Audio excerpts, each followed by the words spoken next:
Alô, boa noite a todos. Pelo visto, eu estive no ar há um minuto atrás e não percebi, estava lendo, mas eu peço desculpas por isso. Meu nome é Brian Penido Ross, eu sou o diretor desse trabalho, dessa leitura. Eu sou do Grupo Tapa há muitos anos, e essas peças curtas do Tennessee Williams nos são muito caras a nós, do Grupo Tapa, porque nós começamos a estudar Tennessee Williams em 2009, essas peças curtas do Tennessee Williams, em 2009 não havia nenhuma publicação, porque embora essas peças tenham sido escritas nos anos 30, nos anos 40, muitas delas, elas ficaram engavetadas e desconhecidas durante muitos anos. Elas não foram publicadas ao longo da vida do Tennessee. E a primeira montagem, por exemplo, deste Paradise foi em 2005. O Tennessee morreu em 83. Então, elas ficaram engavetadas, elas ficaram fechadas. Então, a gente conseguiu uma série, nós do Tapa conseguimos uma série de textos apócrifos, sem designado quem tinha traduzido, e nós começamos a fazer um grupo de estudos lá no Tapa, um grupo de estudos para profissionais, em cima desses textos curtos. Aí a gente fizemos um grupo de estudos de um ano, e a gente olhava a cena e falava, não está bom, não está legal, talvez sejam as traduções. Então, a gente investiu um segundo ano de trabalho, chamando Maria Silvia Betti, uma especialista em teatro norte-americano, amiga nossa, para supervisionar a palestra, e nós partimos para traduzir as peças curtas. Nós, os atores, diretores, criadores lá do grupo de estudo, nós partimos para fazer um trabalho que a gente traduzia e encenava, e via se ficava bom na boca dos atores, voltava, mudava a palavra, aí submetia a Maria Silvia, que fazia um cotejo linha a linha com os originais, de tal maneira que esse trabalho durou 2009 e 2010 inteiro, e em 2011 a Realizações publicou 2 volumes de peças curtas do Tennessee. Um chamava 27 Carros de Algodão e Outras Peças em um Ato, que tem 13 peças, e o outro chamava Mr. Paradise e Outras Peças em um Ato, que tem outras 13 peças.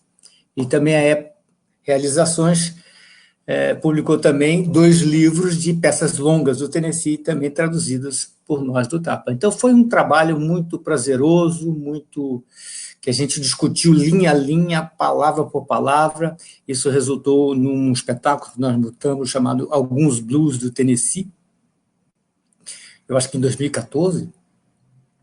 Bom, então, em suma, nossa lida com essas peças curtas, não, em 2014, em 2012. Em 2013, nós fizemos no Teatro de Arena uma série de leituras dramáticas, leituras dramatizadas, leituras encenadas, de vários desses textos do Tennessee, de quase todos. Então, foi com muito prazer que eu recebi o convite aqui do Leandro Rezende, aqui, o coordenador do Teatro João Caetano, e queria agradecer a ele, a Secretaria Municipal de Cultura, por esse projeto, que é o Trabalho de Mesa, que é um projeto que dá para fazer nesses tempos de pandemia, que dá para trabalhar online, né?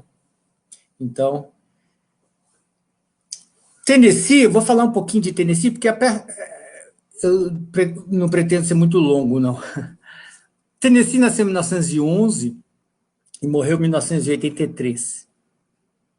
Ele foi uma criança tinha bastante problemas de saúde, e ele ficava muito resguardado, muito fechado. E o pai da mãe dele, o avô materno dele, era pastor. E ele, como não podia sair para brincar, essas coisas, ele ficava lá na biblioteca do avô, ele leu a biblioteca do avô toda. Então, ele foi se tornando um homem muito culto, não é? Além disso, ele era um rapaz diferente, né? Porque ele sempre foi ele era homossexual e ele era um pouco efeminado, principalmente para aqueles padrões de... Ele nasceu em 1911, então ele era muito discriminado, então isso o fez se fechar mais ainda. Ele nasceu numa família bem disfuncional, o pai bebia, agredia a mãe era uma religiosa carola, e rezava, e o pai chegava em casa bêbado, batia na mãe, e ele e a irmã Rose, a querida irmã Rose, viam, e ele não era o filho que o pai desejava, né? Ele não era bom em esportes, ele não era bom nessas coisas todas, então ele teve sempre problemas com o pai grandes. Ele foi trabalhar na loja onde o pai era gerente, era uma loja de sapatos, o trabalho dele era engraxar sapatos. Então ele ficava lá engraxando os sapatos, um dos trabalhos que ele teve, engraxando sapatos lá da loja do pai. Então, desde pequeno, ele começou a escrever. Era uma fuga dele para a ficção. E ele sabia que ele não era um gênio. Então, ele precisava treinar, Então, ele se impunha uma disciplina muito forte de escrita. Ele botava metas diárias, metas semanais, ele tinha que escrever todos os dias, tanto por semana, sendo bom, sendo ruim, ele escrevia, e ele ia burilando o seu diálogo, e então, burilando as suas situações, as suas descrições. Geralmente ele começava com uma poesia, ele pegava um assunto, ele fazia uma poesia, depois da poesia ele fazia daquele assunto um pequeno conto, depois de um pequeno conto, ele transformava aquilo numa peça curta. Depois ele juntava 2, 3 peças curtas, fazia uma peça média. Então, ele reciclava o trabalho dele, ele escrevia e reescrevia, e ele reciclava muito o trabalho dele. Então, nessas peças curtas, você vê protótipos de personagens que depois ele desenvolveu nas peças longas. Você vê protótipos de diálogos e de situações que depois ele desenvolveu nas peças longas. Então, essas peças curtas, muitas vezes, é um estudo de uma situação, um estudo de um diálogo. Ela começa abruptamente, acaba abruptamente, geralmente, essas peças, e ele reescrevia, então você acaba tendo várias versões de cada peça dele. Isso é uma grande dificuldade que os estudiosos de Tennessee têm, porque tem diversas versões. Para estabelecer qual é a definitiva é uma coisa complexa que se estuda, a papelada que se achou lá do Tennessee até hoje, porque, como eu disse, muita coisa ele não publicou em vida. Bom, então o Tennessee, ele escrevia muito, e ele é um autor de memory plays, ele faz peças de memória, o que não quer dizer que ele viveu tudo que ele escreve, mas que ele pegava as coisas do seu dia a dia, ele pegava e botava um pouco de fantasia e imaginação, mas ele pegava a partir de dados reais. Aconteceu que lá com o crack da Bolsa de 29, né, nos anos 30 teve lá nos Estados Unidos o New Deal, que era uma maneira que foi lá o presidente Roosevelt fez para tentar salvar os Estados Unidos da Grande Depressão. E uma das coisas que tinha um projeto para os escritores, para os artistas, bem diferente do Brasil de hoje, mas para que os escritores não morressem de fome, eles deram bolsas para escritores, os escritores podiam receber uma bolsa, um pequeno subsídio, para continuar escrevendo. Então, o Tennessee ganhou essa bolsa, e ele, muitos outros, né? Então, eles viviam em pequenas pensões, em pequenos hotéis, e o ambiente normal dessas peças curtas iniciais são todas em hotéis, são todas em pensões, coisas que ele via acontecendo. O Tennessee, ele tinha também uma coisa que ele viajava muito, ele não se estabelecia em lugar nenhum, ele viajava, ele mudava de cidade, ele mudava de cidade. Isso começou ainda com o pai dele, né? Ele, em criança, mudou muito de cidade, viajaram muito, e não estabelecia, mas o americano tem, né? O americano viaja muito mais que nós brasileiros, né? A gente nasce numa cidade, vive lá, morre lá, no máximo muda para uma outra, perto da nossa família, né? Mas os americanos, muitas vezes, o camarada mora um pouco aqui, um pouco lá, eles se mudam muito, eles ficam procurando um lugar, né? Então, o pai dele fez isso, a família mudou muito, e depois que ele saiu de casa, ele fez muito isso. Ele viajou muito, mudou muito, fez faculdade em 3 estados diferentes, fez 3 faculdades em 3 estados diferentes. Então, ele conheceu os Estados Unidos e muito nessas pensões. Ele gostava de mesa, ele gostava de hotel. Tanto que, quando ele morreu em Nova York, num hotel. Ele morreu num hotel e ele tinha apartamento em Nova York. Mas ele não estava no apartamento dele, ele estava num hotel. Ele morreu engasgado com a tampinha do colírio. Ele tinha um problema nos olhos desde moço, que fez que ele fizesse várias operações nos olhos, então ele sempre teve problema nos olhos, e ele morreu quando ele foi botar o colírio, ele botou a tampinha na boca, e foi pingar o colírio, a tampinha entrou, encaixou, ele morreu sufocado por causa da tampinha, e ele tinha 72 anos. Bom, então, ele viajava, ele morou no México, ele morou em Roma, ele viajava, então, o ambiente dessas peças curtas são o ambiente dessas pensões e etc. e tal. E outra coisa, ele teve muitos problemas com a sexualidade dele, ele era homossexual naquela época, tanto que ele foi virgem até, sei lá, os 28, 29 anos. E ele mesmo não aceitava isso, e ele disse que ele teve um sonho, e um anjo, alguém o revelou para ele a verdade sobre ele.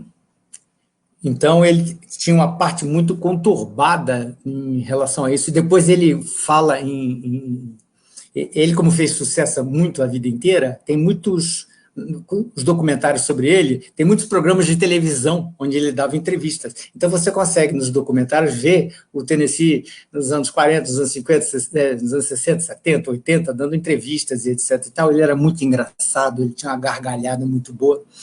E aí ele conta que depois que ele foi virgem durante muito tempo, mas que depois ele tirou todo o atraso. E tem uma vez que ele falou ao vivo na TV, dizendo, olha, eu não vou dizer que transei com todo o cais do Porto, mas quase. Quer dizer, vocês imaginam naquela América puritana um homem assim. Então, ele fez sucesso com o Zoológico de Vidro, em 1943, foi um sucesso estrondoso. Foi um sucesso estrondoso quando estreou na Broadway o Zoológico de Vidro. E de repente, ele ficou rico. E ele entrou em uma crise muito grande, e tem um artigo muito bonito que ele escreveu para o jornal, chamado A Catástrofe do Sucesso. E ele fala sobre como é ruim fazer sucesso, como o sucesso drena as forças do artista, e como o sucesso corrompe, que o sucesso é uma catástrofe. É muito bonito. Se você botar no Google Catástrofe do Sucesso, você consegue lá o artigo dele, muito bonito, muito interessante. Aí ele saiu de Nova York, foi para o México para conseguir ter inspiração para escrever, e aí veio a segunda peça, que foi o bonde, chamada Desejo. Então, é assim a história do Tennessee, e muito autobiográfica. O Zoológico de Vidro é bastante autobiográfica. A Amanda Wingfield é baseada na mãe dele, a menina da peça lá é baseada na irmã dele, Rose. Então, tem muito de biográfico, mas não é um biográfico ficcionado. Bom, dado isso, no caso aqui do Mr. Paradise, que é uma peça de 39, ela foi originalmente escrita para Mr. Paradise e o jovem que vai abordá-lo é uma menina, que não tem nome, é a garota. Tá? Eu resolvi transformar num rapaz, porque eu consigo ver o Tennessee nessa história. Eu consigo ver o jovem Tennessee indo procurar um escritor, ou consigo ver ele, Tennessee, projetado no velho escritor, querendo salvar sua reputação literária, e seria muito mais sensível a uma abordagem de um jovem rapaz. É que muitas coisas do Tennessee, dessas coisas, da homossexualidade do Tennessee, tinham que ser camufladas por causa da censura da época, etc. e tal, mas hoje em dia nós poderíamos ter perfeitamente um rapaz, hoje em dia, graças a Deus, essas coisas melhoraram, então não teria problema de ser um rapaz e ter aquela situação um pouco ambígua lá no quarto do Tennessee. Então eu optei por botar o Ariel Canal fazendo o papel do rapaz, então, de um rapaz. E o texto está normal, o texto está na íntegra, é isso. Do Tennessee, a última coisa para encerrar, ele treinava várias coisas, e ele queria que as peças dele tivessem contrastes. Todas as peças dele têm contraste. Então, o contraste é o jovem com o velho, o novo mundo e o velho mundo, a vida e a morte, o claro e o escuro, o limpo e o sujo, a virtude e o pecado. Ele ficava procurando esses choques propositalmente, colocando, e quando ele reescrevia, ele via lá se ele tinha esses contrastes. Então, aqui nós temos vários desses contrastes, da juventude batendo na porta, do homem mais velho, da morte, da vida, da crença e da desilusão, do claro, do escuro, da limpeza e da sujeira. Nós temos vários desses contrastes. Quer dizer, embora seja um Tennessee em começo de carreira, essas peças são de antes dele fazer sucesso, você já vê que já tem o Tennessee, grande escritor, que depois nós conhecemos. Bom, muito bem, vou deixar vocês com os atores. Muito obrigado.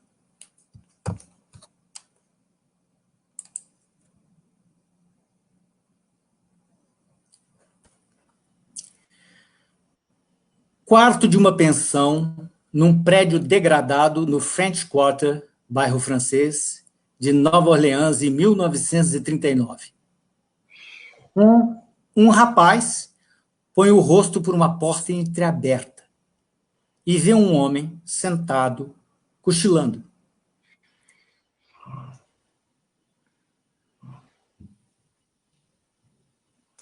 Mr. Paradise?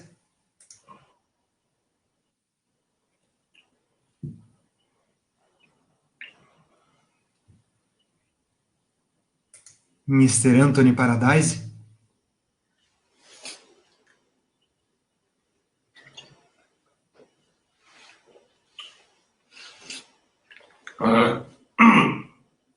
Este livro é seu?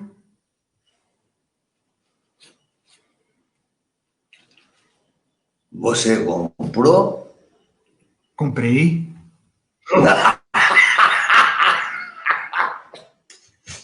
Então é seu. Não. Uma obra de arte não é uma mercadoria, Mr. Paradise. Ela nunca é comprada ou vendida. Ela permanece sempre em propriedade de quem a produziu. Posso entrar?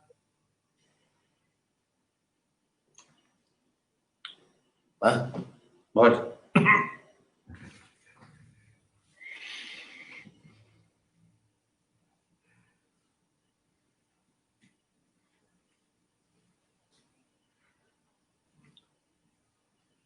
O senhor recebeu as minhas cartas?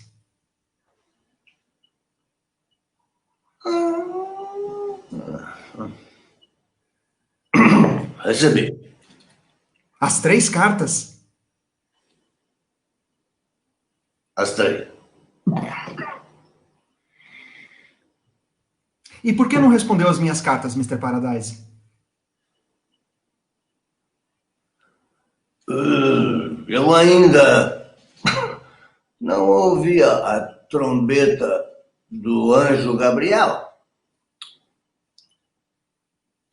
Como assim? Ainda não é a hora certa para a minha ressurreição. Como é que você achou esse livrinho? Mamãe e estávamos garimpando antiguidades no bairro Francês. Fomos a uma lojinha, aqui, na Rua Bourbon. Havia uma mesinha de chá chinesa, com uma perna um pouco mais curta que as outras. O vendedor do antiquário tinha colocado o livro para calçar a mesa. Mamãe comprou a mesa. O chofer levou para o carro e o livrinho ficou lá, jogado no chão. O vendedor deu um pontapé para tirá-lo do caminho, sem ao menos olhar. Eu acho um absurdo descartar um livro. Sabe, eu também escrevo, principalmente poemas. Eu sei o que é colocar a alma no papel. E esse papel ser perdido, ou esquecido, ou usado como calço de mesa. Eu me abaixei para ver o livro. O título tinha quase sumido. As letras douradas tinham desbotado. Mas o seu nome estava lá. Anthony Paradise. Isso me fascinou. Então eu peguei o livro e o folheei. Nossa, é um livro de poemas, eu disse ao vendedor. É? Ele disse. Como você o conseguiu? De onde veio? Desde quando estava jogado ali? Quem é Anthony Paradise? O vendedor riu. Só Deus sabe. Provavelmente veio num lote que comprei há muito, muito tempo. É possível que tenha ficado numa papeleira comprada de alguém. Não é vendável. Eu costumo usar para acender a lareira. Eu queria comprá-lo, eu disse. Quanto quer pelo livro? Ele abriu bem os braços e, com a mais profunda generosidade, respondeu: Pode levar de graça. O chofer voltou para me lembrar que mamãe estava esperando no carro. Então eu saí depressa, colocando o livrinho de versos na bolsa, e zarpamos para mais um coquetel. Eu estou em casa por conta das férias da faculdade e vivo ocupado com essas coisas. Não, essa tarde estava mais entediante do que nunca. Eu não acredito em tédio. Eu acredito em animação, surpresa, paixão. Eu acredito em quem tem a alma atormentada por uma tempestade tão forte que varre todas as banalidades como se fossem pedaços de fitas ou folhas secas. Pela 20ª vez me perguntaram se eu estava gostando de Harvard. Dá para acreditar? Aí, de repente, eu me lembrei do livro e subi para dar uma folhada. E, para minha grande surpresa, eu encontrei aquilo que eu andava procurando. Uma enorme e feroz tormenta que varreu todas as banalidades, como pedaços de fitas e folhas secas. O que acha disso?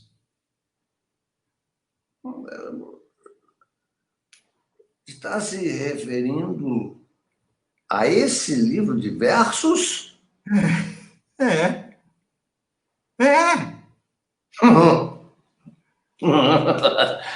Ô, rapazinho, esse livro aí, ele foi publicado há 15, 20 anos, ninguém mais se lembra dele. Ninguém. Completamente esquecido. Não, eu lembro. Eu fiquei lá em cima, Deus sabe por quanto tempo. Eu li o livro todo uma vez, e outra, e outra, e outra, e foi... Nossa, foi como se sinos tocassem dentro de mim. Sinos enormes e solenes de uma catedral que me abalavam completamente. Mamãe subiu. Nossa, ela disse, todos pensam que você fugiu da festa. Que diabo aconteceu?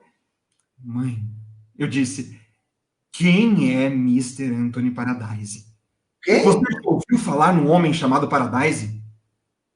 Não, nem ela, nem ninguém mais. Aí eu saí por aí enlouquecido, perguntando em livrarias e bibliotecas e a todos os escritores que eu conheço. Nada. Completamente desconhecido. Aí, por fim, eu escrevi uma carta para a editora e logo me mandaram uma resposta dizendo que a última vez que se ouviu falar de Mr. Anthony Paradise, ele estava morando aqui no velho bairro francês em New Orleans, mas que isso tinha sido há uns 10 ou 15 anos e talvez ele estivesse desaparecido. Por falar em milagres, o que acha disso, hein? Hã? O que acha disso? O senhor sempre esteve aqui, bem debaixo do meu nariz, cada um de nós em um lado da cidade e a 15 minutos de distância. Não, primeiro eu quis vir correndo, sem avisar nada. O tempo era tão curto, as férias da faculdade estavam quase no fim. Aí eu vim até aqui, ao endereço que a editora me passou, e descobri que ainda era a sua residência. Como tem sido nesses últimos 20 anos, me disseram. O senhor não estava. Foi aí que eu escrevi a primeira carta. Eu não obtive resposta. Estava na hora de voltar para a faculdade. Fingi que estava doente. Inventei uma gripe forte para atrasar a minha volta e escrevi mais 2 cartas, que também foram ignoradas. Eu não vou perguntar o porquê, não importa. Então eu decidi que eu não seria desprezado. Eu não deixaria que se recusasse a ser descoberto. Pois então, aqui estou eu. E aqui está o senhor, Mr. Paradise. Aqui está o senhor. Aqui está você. Aqui estou eu. Claro, sim, de fato. E o que é que você pretende fazer a esse respeito? O senhor não sabe. Não consegue adivinhar. Mr. Paradise, eu vou devolvê-lo ao mundo.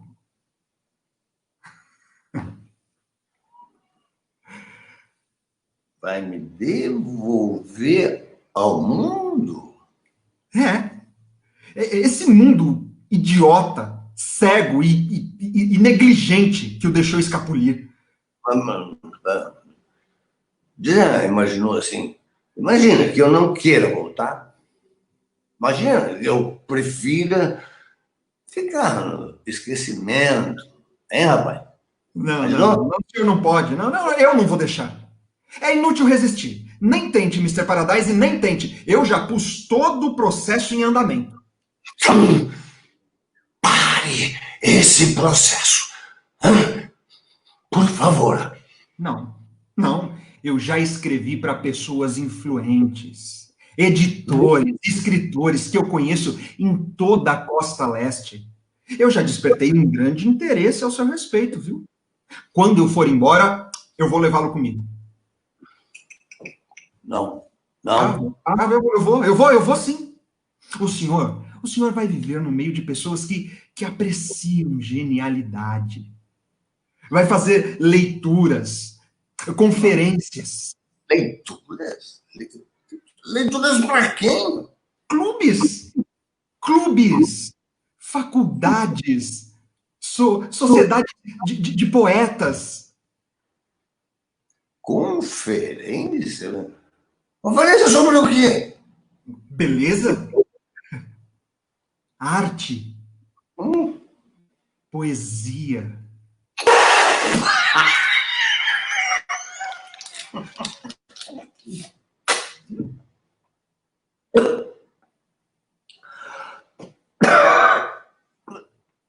Pelo amor de Deus. Pelo amor de Deus. Você não tem lido os jornais ultimamente? Por quê? Hoje, o mundo está interessado em pólvora. A poesia não consegue competir com o som de balas explodindo. Hoje o negócio é descobrir novas armas de destruição e não ressuscitar poetas esquecidos. Mesmo que eu quisesse ser ressuscitado, Gabriel ainda não tocou a trombeta. A forma mais cruel, mais certa de destruir Anthony Paradise, o poeta, é mostrar Jonathan Jones, o homem.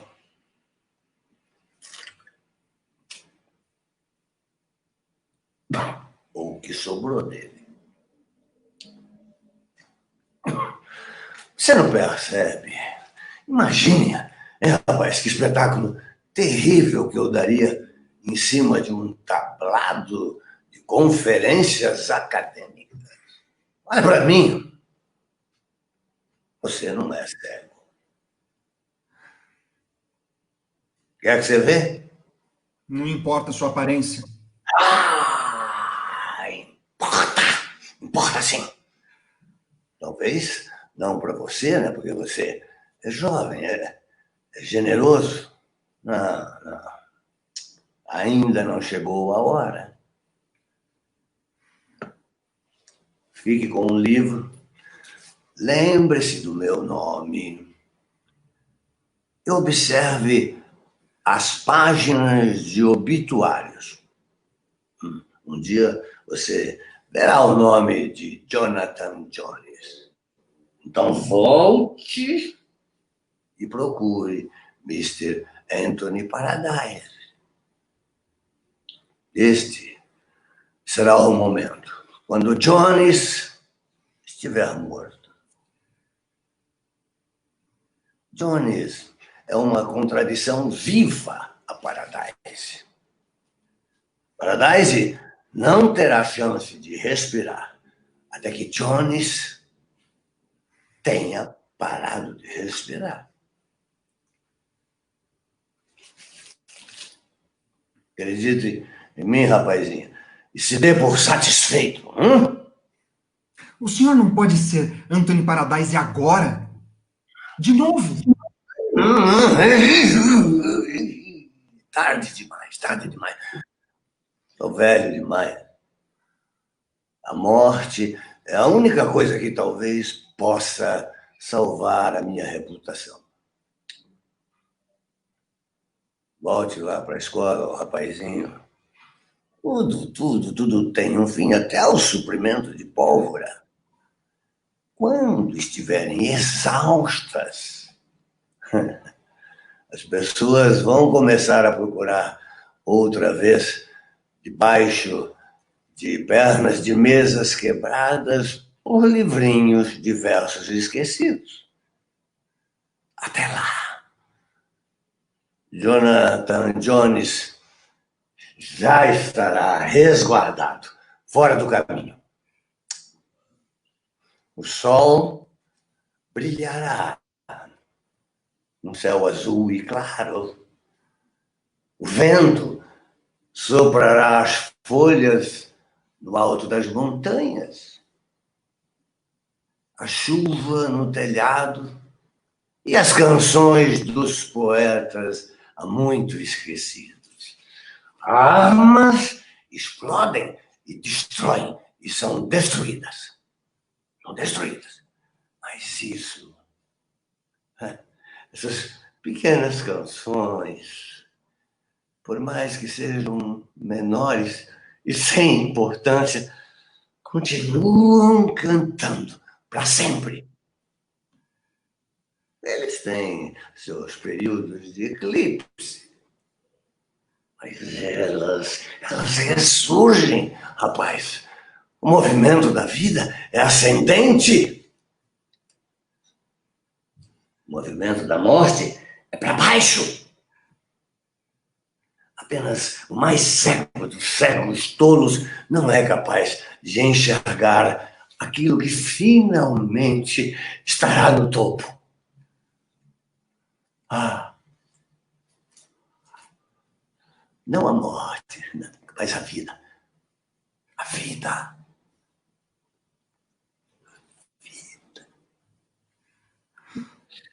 Eu os desafio a interrompê-la para sempre. Não com suas armas, não com toda a sua destruição.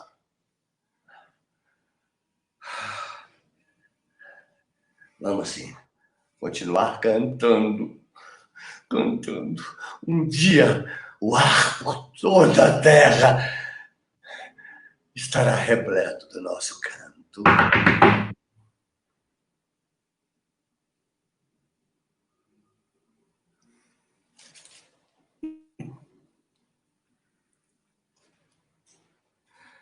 É o seu chofer? É. Melhor você ir. Mr. Paradise. Yeah. Talvez o senhor esteja certo. Eu vou fazer o que o senhor falou. Guardar o livro e lembrar seu nome.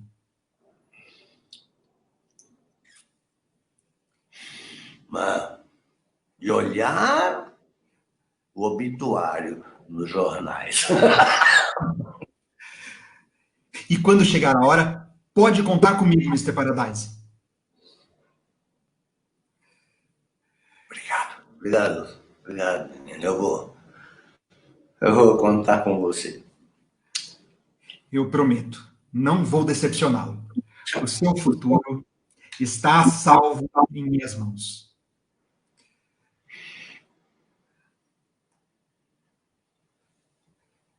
E agora, Mr. Paradise, o senhor pode me dar um abraço de despedida?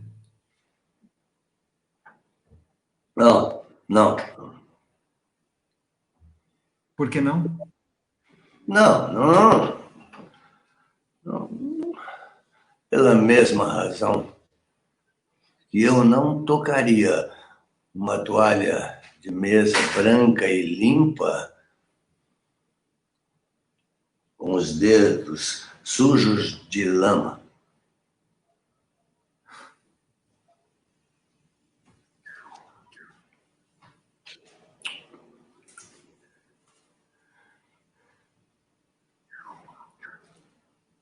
Adeus, Mr. Paradise.